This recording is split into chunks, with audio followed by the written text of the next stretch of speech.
है। और अब मैं आपसे सवाल पूछ रहा हूं। अब आज जिस काम के लिए आप जुड़े हैं, पहला इल्जाम सीधा और सीधा वैभव विकास ट्रस्ट पर, न्यास पर है। मुन्ना जी ने पेपर जारी किया है। न्यास के जो मुख्य पदाधिकारी हैं जियालाल आर्य जी, मैं आज भी समझता हूं आप बहुत ईमानदार व्यक्ति हैं। आप बताइए कि पिछले एक साल में जब से अशोक चौधरी की बेटी की सगाई आपकी अनीता कुणाल के लड़के से हुई है, उसके बाद से 100 करोड़ से ज्यादा की संपत्ति पटना में न्यास के द्वारा खरीदी गई है। जियालाल आर्य जी, अगर जैसे मैंने बताया है अभी प्रेस के सामने, आप प्रेस के सामने आइए और बताइए, न्यास का अकाउंट जारी करिए कि कहां से ये पैसा आपके पास आया है, कहां से ये 100 करोड़ रुपए न्यास के पास आए। जब से न्यास बना है उसमें 10 करोड़ का भी संपत्ति नहीं खरीदा गया। पिछले एक साल में 100 करोड़ का ज्यादा से ज्यादा का संपत्ति कैसे खरीदा गया है। आप व्यक्तिगत तौर पर ईमानदार हैं तो नीतीश कुमार भी ईमानदार है, मनमोहन सिंह भी ईमानदार थे। लेकिन जिस न्यास के आप मुखिया हैं, ये कहने से बात नहीं बनेगी कि हमको जानकारी नहीं है। मैं अभी आपके सामने चुनौती दे रहा हूं, वैभव विकास ट्रस्ट से, न्यास से लोग आकर ये बताएं कि पिछले 1-1.5 साल में 100 करोड़ से ज्यादा की संपत्ति पटना में उस न्यास के माध्यम से कैसे खरीदी गई है। उसमें मुख्य सचिव, यहाँ बिहार के मुख्य सचिव जो हैं, उनके परिवार की महिला हैं, तो अभी इनकी जिम्मेवारी है। मुख्य सचिव यहाँ पर प्रत्यय अमृत हैं, इनकी सास है मुन्ना जी, इनकी सास है, प्रत्यय अमृत की सास है, इनकी सासू माँ है, और जियालाल आर्य जी और अनीता कुणाल, ये तीनों लोग बताए।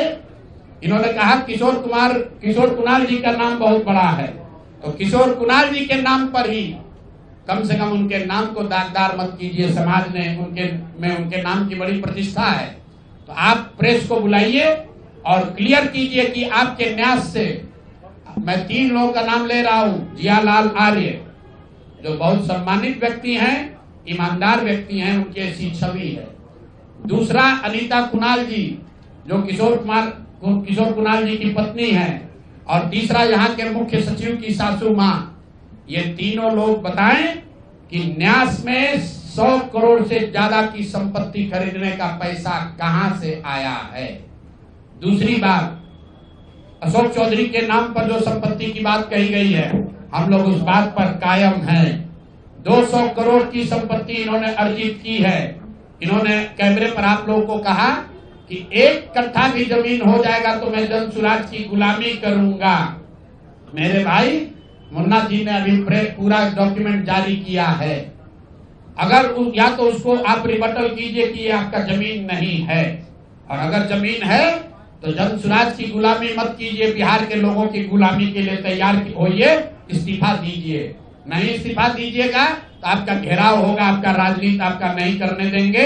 हम लोग राज्यपाल, मुख्यमंत्री नहीं सुन रहे हैं तो हम लोग राज्यपाल महोदय के पास जाएंगे, कोर्ट में जाएंगे, इनके खिलाफ कार्रवाई होनी चाहिए। और 100 करोड़ का मानहानि का नोटिस भेजे थे। आज डर के मारे शायद कहे हैं कि अब आगे ये हम कानूनी कार्रवाई नहीं करेंगे, तो 5 दिन के अंदर अंदर आधिकारिक तौर पर लीगल नोटिस वापस ले, और नहीं लेंगे तो इन पर 500 करोड़ का और घोषणा करेंगे। नोट कर लो भाई, 200 करोड़ पर घबराए हुए हैं ना, ये 500 करोड़ का और अवैध संपत्ति जो खरीदा है अशोक चौधरी ने अलग अलग नाम से, 7 दिन का समय दे रहे हैं। 7 दिन के अंदर अंदर अगर अब इस बात के लिए माफ। अगर आप ये वीडियो YouTube पर देख रहे हैं तो हमारे चैनल को सब्सक्राइब कर बेल आइकन दबाएं, और Facebook पर देख रहे हैं तो हमारे पेज को लाइक करें।